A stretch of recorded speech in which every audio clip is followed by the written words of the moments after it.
So we're going to introduce a new feature today. It's called What's Up, Doc? Yeah. What's up, Doc? And so what you're going to do, Doc, is you're going to answer questions from, listeners, and you're also going to talk to us about some of the things that you're seeing. So last night, you and I were going out to dinner at an Outback. We like the Outback, don't we? Yes. And we like it because after we don't eat all the food, we could cut it up and give the steak to the dogs. Yes. So we were talking about, Which I did. Right. Yes. We're talking about aging pets, and you were telling me about a trend that you've been seeing. What's that about? What trend? It's a trend. It hasn't got scientific input yet, but is something that I've seen that was really heightened during the COVID time. Sure, during the pandemic. Well, we're still in the pandemic, supposedly. So I think what one has to recognize is that Dr. Fleck and other veterinarians have been seeing pets that have been coming in at the ages, let's say, of 8, 9, 10 years of age. Uh-huh. And people are coming in with not necessarily bizarre symptoms, but something where, gee, your pet just isn't right. Didn't eat. It's not eating right. Or Sure. it passed a couple of loose stools over the last week.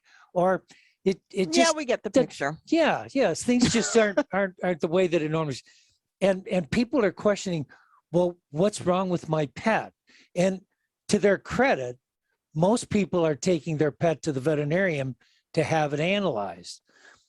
Now, in many instances, what we have to understand is that, and we forget about this, is that an 8, 9, 10-year-old pet is not an 8, 9, 10-year-old child. It becomes a middle age to a later age pet.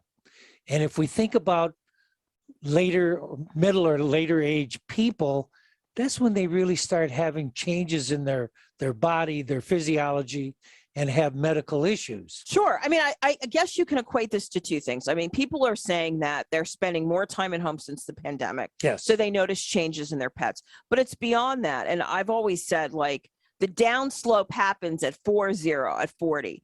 All of a sudden, you have problems sleeping. All of a sudden. Except for Tom Brady. Well, yeah, but maybe he spends his days in isolation in one of those machines where they give him blood transfusions or whatever. But I mean, I think you just realize that a certain part of you just realize you're like getting older, and you feel your body. You don't sleep as much. You can't lose weight like you used to. You can't work out. Maybe you get in and out of the car and you like creak, or your hip pops out. You know what I mean? So I think that you have to, you become, I guess, you could become deaf, or you start to listen to your body, and being able to spend more time at home, you see those changes, right? But I guess my question to you is, you got to act on them, right? If you see your pet get, like changing. And when the pet goes to the veterinarian and the veterinarian makes an evaluation and everything seems to be healthy. Yeah.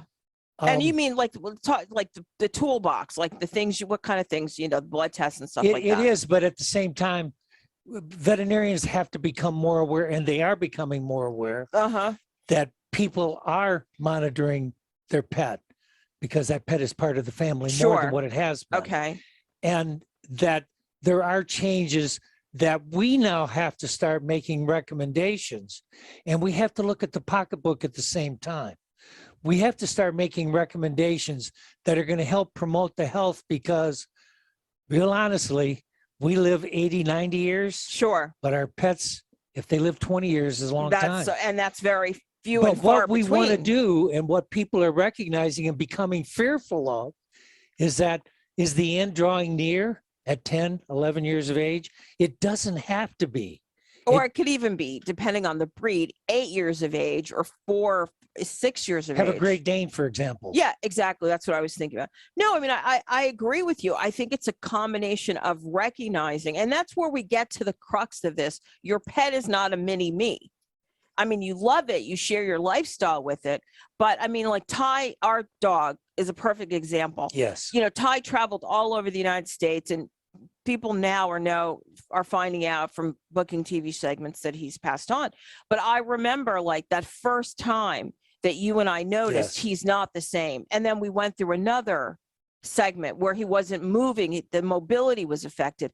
And then we went through a third stage where we recognized that he had CCD, canine cognitive dysfunction, right? Absolutely. And then we realized a few weeks before he passed on that it was like another downhill type of situation.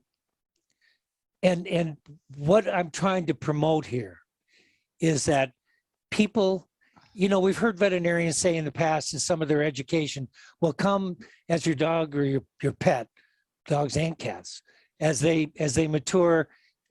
We do a wellness exam every year, and maybe you should do blood work, and maybe you should do dental care.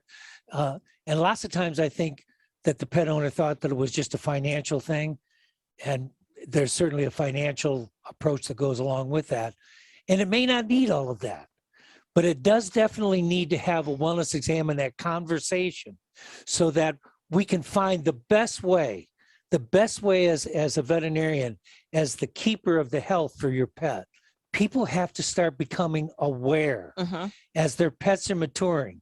And I make that comparison with the kids. If the kids are 8 or 9 or 10 years old, you still don't think about them having any issues. But an 8 or 9 or 10-year-old pet is like your parents as they're maturing. So we do start thinking more of their health care and how we want them to have a quality of life. And I think that's why you need to check in. You need to say, I gotta take the time now. So I noticed something is not right. Take the time now, spend a day or two and notice what that pet's doing. Is he looking off in space? Is he not getting up? Is your cat not grooming himself as much? And when we talk about the financial part of it, and there's changes financially, it progresses and everything. Yeah, sure. Just go to the grocery store. But buy a chicken. Or buy chicken, right? Good point. But the point is that I think when you start thinking of your parents and their needs, you put a little financial pocketbook for that. You really do have to put a little financial pocketbook for that member of the family now, that four-legged member of the family. And it doesn't have to be extraordinary. I mean, most people with average income, if you can have another $500 to $1,000 a year that you could put in the pot, I think you could really care for your pet and make sure that they're going to have a quality of life for an extended period of time. Right. So the crux of what we're trying to say is that they're so important for us. Our pets are so important. We need to start acting and becoming aware of their needs when they're beginning to go through those changes, and you'll recognize it. Great discussion, Dr. Fleck. Absolutely great discussion. What's up,